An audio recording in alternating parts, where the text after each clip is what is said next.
From a psychological perspective, most human beings, but I'm going to speak about the beings that's here in the United States, have been indoctrinated and programmed to addictions. And these addictions is not just what most people acknowledge addiction is. That's like the drugs and alcohol. We must look at that we are addicted to subtle forms of drugs and alcohol that's in the food. We are intoxicated with our desires for these foods and beverages.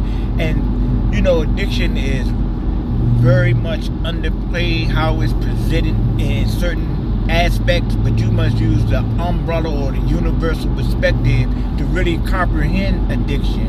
When we come down to video games, culture, negativity.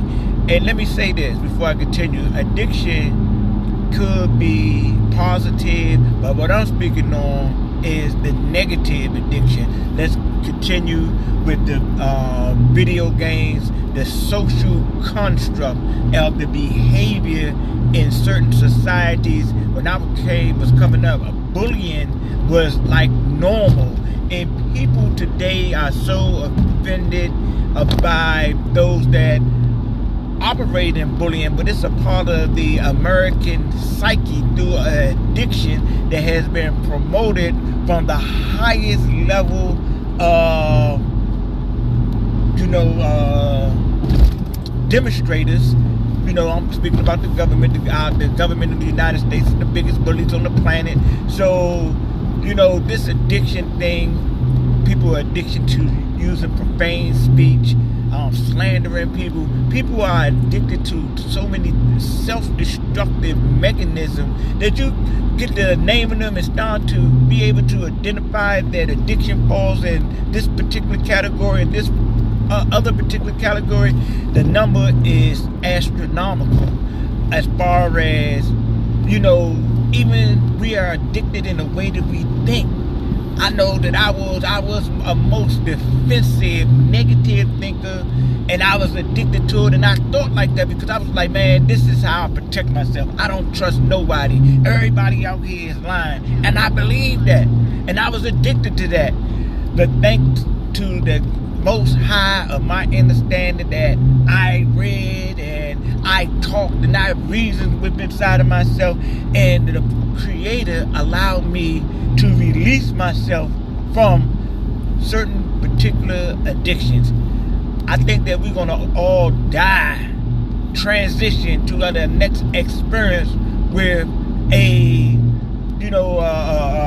trail of addictions that we haven't addressed because there are so many. The TVs, the movies, the pornography, different types of things that Western society promotes on a regular. Even with some of these religious concepts, people are addicted to it.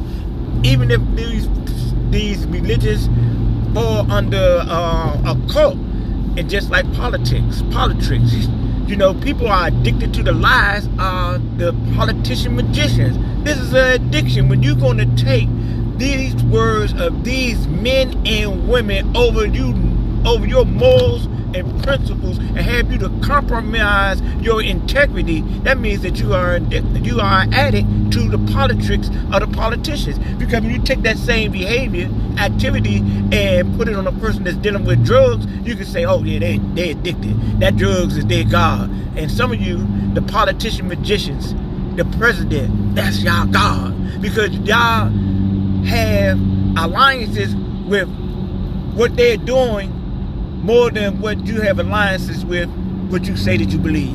May you be Christian, Muslim, Jewish, so-called Jews, whatever your faith may be. And maybe you may say that I don't believe in no God, but you're still addicted to the lies of the government. You're addicted, we addicted, and we must detox from these addictions on all facets so we can move forward. We stuck in this paradigm of capitalism because people are addicted to it. Not that capitalism works, but people are addicted to it. I'm going to end that right there. Ladies and gentlemen, this is just my point of view. You come to your own conclusion. But one thing about truth, it's kind of like it's like the sun. You can hide it for a little bit, but eventually it's going to shine wonders.